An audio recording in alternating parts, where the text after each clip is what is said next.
Álmodtál már róla, hogy egyszer lesz egy saját birtokod, ahol ilyen állatokról gondoskodhatsz?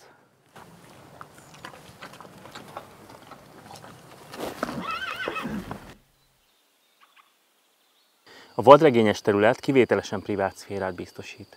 A tulajdonos így gyakrabban találkozik szarvasokkal, mint emberekkel, a legközelebbi szomszéd is több 100 méterre található.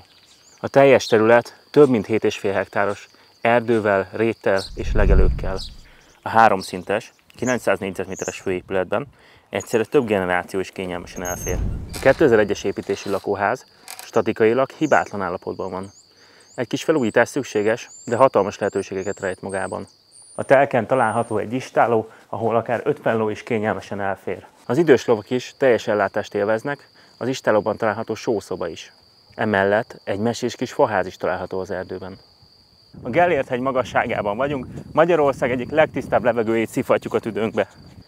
Itt biztosan le tud csendesedni a zajos mindennapokban. A terület jelenleg állatmenhelyként működik. Hasznosítási lehetőségek. Lehetőség van panorámás rönkházak kialakítására, intim környezetben, amely nagyon keresett napjainkban, akár egy kiszolgáló főépülettel. Lovaspanzió, rendezvényház, csapatépítő tréningek vagy gyerektáborok helyszíne lehet. Vendéglátóhely, akár csárdaistállóval. Adottságai miatt munkásszállónak, esetleg idősek otthonának is megfelelhet. Vagy akár lehet csak a privát farmod. És mindez 300 millió forint alatt. Te hogyan hasznosítanád?